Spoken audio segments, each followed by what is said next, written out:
दोस्तों, आज के वीडियो में आप जानेंगे कि लाखों साल पहले मानव अस्तित्व की शुरुआत कैसे हुई। इसके अलावा आप ये भी जानेंगे कि सर्वप्रथम अफ्रीका में मानव प्राणियों की उत्पत्ति कैसे हुई और पुरातत्व विज्ञानियों ने इतिहास के इन प्रारंभिक चरणों के बारे में हड्डियों और पत्थरों के औजारों के अवशेषों की सहायता से कैसे अध्ययन किया। पुरातत्व विज्ञानियों ने प्रारंभिक मानव के जीवन के बारे में पुनर्निर्माण करने के प्रयत्न किए हैं। उन्होंने ये जानने की कोशिश की कि वे कैसे घरों में रहते थे। वे पेड़ पौधों से उत्पन्न कंदमूल एवं बीजों को इकट्ठा करके और जानवरों का शिकार करके अपना भरण पोषण कैसे करते थे। इसके अलावा वे किन किन तरीकों से अपने भावों एवं विचारों को अभिव्यक्त करते थे। आप ये भी जानेंगे कि आदमी द्वारा आग और भाषा का प्रयोग कब और कैसे शुरू हुआ।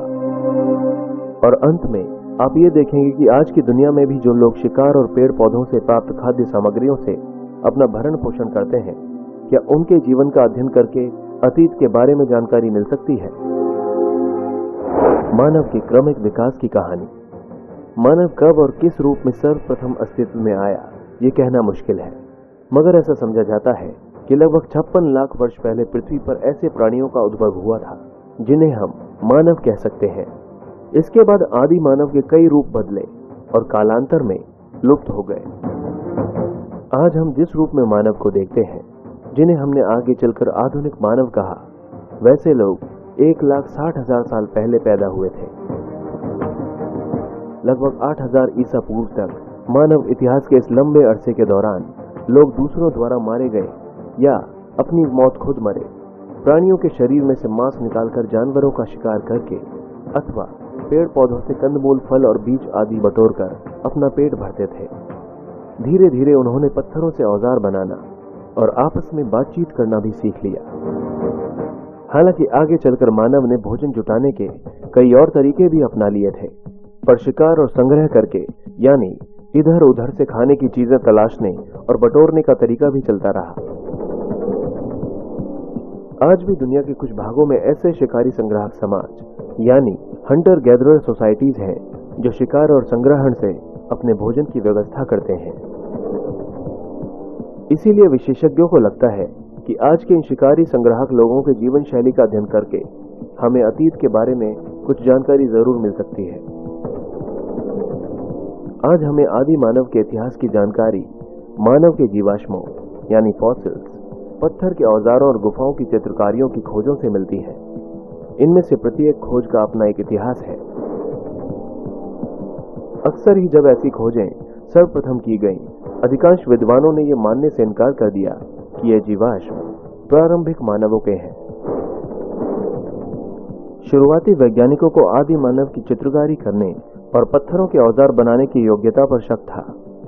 एक अरसे के बाद ही इन वैज्ञानिकों ने इन जीवाश्मों, औजारों और चित्रकारियों के सच्चे महत्व को स्वीकार किया। मानव का विकास क्रमिक रूप से हुआ, इस बात का साक्ष्य हमें मानव की उन प्रजातियों यानी कि स्पीशीज के जीवाश्मों से मिलता है जो अब लुप्त हो चुकी है। उनकी कुछ विशेषताओं या शारीरिक लक्षणों के आधार पर मानव को भिन्न भिन्न प्रजातियों में बांटा गया है। जीवाश्मों की तिथि का निर्धारण प्रत्यक्ष रासायनिक विश्लेषण द्वारा अथवा उन परतों या तलछटों के काल का परोक्ष रूप से निर्धारण करके किया जाता है जिनमें वे दबे हुए पाए जाते हैं। जब एक बार जीवाश्मों की तिथि यानी काल का पता चल जाता है, तब मानव विकास का क्रम निर्धारित करना कठिन नहीं रहता।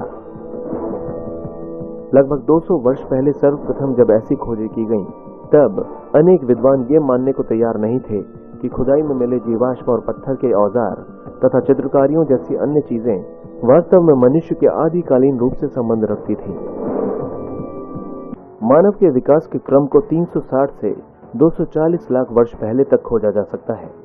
यह वो समय था जब एशिया तथा अफ्रीका में स्तनपायी प्राणियों की प्राइमेट नामक श्रेणी का उद्भव हुआ था।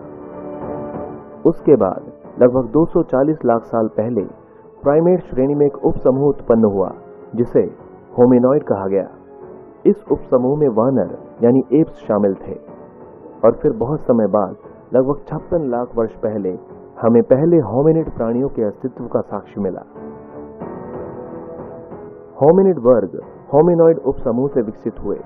उनमें अनेक समानताएं पाई जाती हैं, लेकिन कुछ बड़े अंतर भी हैं। होमिनॉइड्स का मस्तिष्क होमिनिडों की तुलना में छोटा होता था। वे चौपाए थे, यानी 4 पैरों के बल चलते थे, लेकिन उनके शरीर का अगला हिस्सा और अगले दोनों पैर लचकदार होते थे। इसके विपरीत होमिनिड सीधे खड़े होकर पिछले 2 पैरों के बल चलते थे। उनके हाथ विशेष किस्म के होते थे, जिनकी सहायता से वे औजार बना सकते थे और उनका इस्तेमाल भी कर सकते थे। 2 प्रकार के साक्ष्यों से यह पता चलता है कि होमिनिडों का उद्भव अफ्रीका में हुआ था। पहला तो ये कि अफ्रीकी वानरों यानी एप्स का समूह होमिनिडों से बहुत गहराई से जुड़ा है। दूसरा, सबसे प्राचीन होमिनिड जीवाश्म जो ऑस्ट्रेलोपिथिकस वंश के हैं, पूर्वी अफ्रीका में पाए गए हैं और उनका समय लगभग 56 लाख वर्ष पहले का माना जाता है। इसके विपरीत अफ्रीका से बाहर पाए गए जीवाश्म 18 लाख वर्ष से अधिक पुराने नहीं हैं। होमिनिड होमिनिडाई नामक परिवार के सदस्य होते थे। इस परिवार में सभी रूपों के मानव प्राणी शामिल थे। होमिनिड समूह की अनेक विशेषताएं थीं, जैसे मस्तिष्क का बड़ा आकार, पैरों के बल सीधे खड़े होने की क्षमता, 2 पैरों के बल चलना, हाथ की विशेष क्षमता जिससे वे औजार बना सकते थे और उनका इस्तेमाल कर सकते थे। होमिनिडों को आगे कई शाखाओं में विभाजित किया जा सकता है। इन शाखाओं को जीनस कहते हैं। इन शाखाओं में ऑस्ट्रेलोपिथिक और होमो अधिक महत्वपूर्ण है।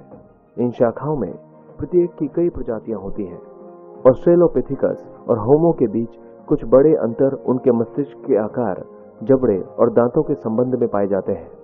ऑस्ट्रेलोपिथिकस के मस्तिष्क का आकार होमो की अपेक्षा बड़ा होता है। जबड़े अधिक भारी होते हैं और दांत भी ज्यादा बड़े होते हैं। दरअसल इन प्रजातियों को वैज्ञानिकों द्वारा जो नाम दिए गए हैं वे सभी लैटिन और यूनानी भाषाओं के शब्दों से ही बने हैं। उदाहरण के लिए ऑस्ट्रेलोपिथिकस नाम लैटिन भाषा के शब्द ऑस्ट्रल यानी दक्षिणी और यूनानी भाषा के शब्द पिथिकस यानी वानर से मिलकर बना है। ये नाम इसलिए दिया गया क्योंकि मानव के आद्य रूप में उसकी एप यानी वानर अवस्था के अनेक लक्षण बरकरार रहे, जैसे होमो की तुलना में मस्तिष्क का अपेक्षाकृत छोटा होना, पिछले दांत बड़े होना और हाथों की दक्षता का सीमित होना। उसमें सीधे खड़े होकर चलने की क्षमता भी अधिक नहीं थी, क्योंकि वो अभी भी अपना बहुत सा समय पेड़ों पर ही गुजारता था। इसलिए उसमें पेड़ों पर जीवन जीने के लिए आवश्यक अनेक विशेषताएं अब भी मौजूद थीं। आगे चलकर जब औजार बनाने और लंबी दूरी तक पैदल चलने की क्रिया में बढ़ोतरी होती गई, तब मानवीय विशिष्टताओं तथा लक्षणों का विकास भी होता गया। आदिकालीन मानवों के अवशेषों को भिन्न भिन्न प्रजातियों में वर्गीकृत किया गया। इन प्रजातियों को अक्सर उनकी हड्डियों की रचना में पाए जाने वाले अंतरों के आधार पर एक दूसरे से अलग किया जाता था। उदाहरण के लिए प्रारंभिक मानवों की प्रजातियों को उनके खोपड़ी के आकार और जबड़े की विशिष्टता के आधार पर बांटा गया है। ये विशेषताएं पॉजिटिव फीडबैक मैकेनिज्म यानी वांछित परिणाम प्राप्त होने से ही विकसित हुई होंगी।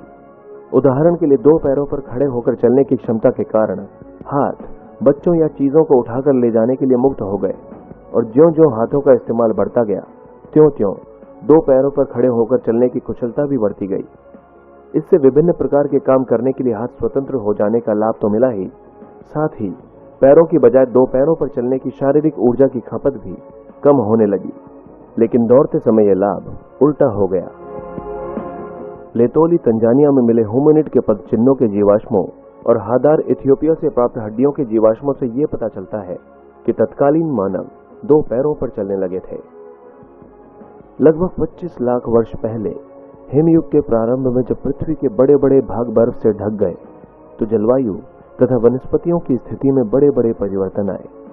तापमान और वर्षा में कमी हो जाने के कारण जंगल कम हो गए और घास के मैदानों का क्षेत्रफल बढ़ गया, जिसके परिणाम स्वरूप ऑस्ट्रेलोपिथिकस के प्रारंभिक रूप जो जंगलों में रहने के आदी थे, धीरे धीरे लुप्त हो गए और उनके स्थान पर उनकी दूसरी प्रजातियां आ गईं, जो सूखी परिस्थितियों में आराम से रह सकती थीं। इनमें जीनस होमो के सबसे पुराने प्रतिनिधि शामिल थे। होमो लैटिन भाषा का एक शब्द है जिसका अर्थ है आदमी। यद्यपि इसमें पुरुष और स्त्री दोनों शामिल हैं।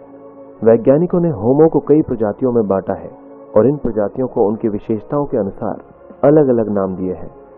इस प्रकार जीवाश्मों को होमो हेबिलिस यानी औजार बनाने वाले, होमो इरेक्टस यानी सीधे खड़े होकर पैरों के बल चलने वाले, और होमो सेपियंस यानी कि बुद्धिमान मनुष्य के रूप में वर्गीकृत किया गया है। कुछ जीवाश्मों का नामकरण उन स्थानों के आधार पर किया गया है जहां उस विशेष प्रकार के जीवाश्म सर्वप्रथम मिले। जैसे कि जर्मनी के शहर हाइडलबर्ग में पाए गए जीवाश्मों को होमो हाइडलबर्गेंसिस कहा गया, जबकि नियंडर घाटी में पाए गए जीवाश्मों को होमो नियंडरथैलेंसिस श्रेणी में रखा गया। यूरोप में मिले सबसे पुराने जीवाश्म होमो हाइडलबर्गेंसिस और होमो नियंडरथैलेंसिस के हैं। ये दोनों ही होमो सेपियंस प्रजाति के हैं। हाइडलबर्ग मानव लगभग 8 लाख साल पहले दूर दूर तक फैले हुए थे। उनके जीवाश्म अफ्रीका, एशिया और यूरोप में पाए गए हैं। नियंडरथल मानव मोटे तौर पर 1,30,000 से 35,000 वर्ष पहले तक यूरोप, पश्चिमी और मध्य एशिया में रहा करते थे। वे पश्चिमी यूरोप में लगभग 35,000 वर्ष पहले अचानक विलुप्त हो गए। सामान्यतः ऑस्ट्रेलोपिथिकस की तुलना में होमो का मस्तिष्क बड़ा होता था, जबड़े बाहर की ओर कम निकले हुए थे और दांत छोटे थे। उनके मस्तिष्क के आकार में वृद्धि को अधिक बुद्धिमत्ता और बेहतर याददाश्त से जोड़ा जाता है। जबड़ों तथा दांतों में हुआ परिवर्तन संभवतः उनके खानपान में हुई भिन्नता से संबंधित था। दोस्तों, आज के इस वीडियो में हमने जाना मानव के क्रमिक विकास और आधुनिक मानव के पूर्वजों के बारे में। अगले एपिसोड में हम आधुनिक मानव के बारे में जानेंगे। साथ ही हम ये भी जानेंगे कि वे भोजन प्राप्त करने के लिए कौन से तरीके अपनाते थे, उनके पास रहन सहन के क्या साधन थे, और सबसे महत्वपूर्ण, उन्होंने किस तरह औजारों का निर्माण किया। मिलते हैं अगले एपिसोड में।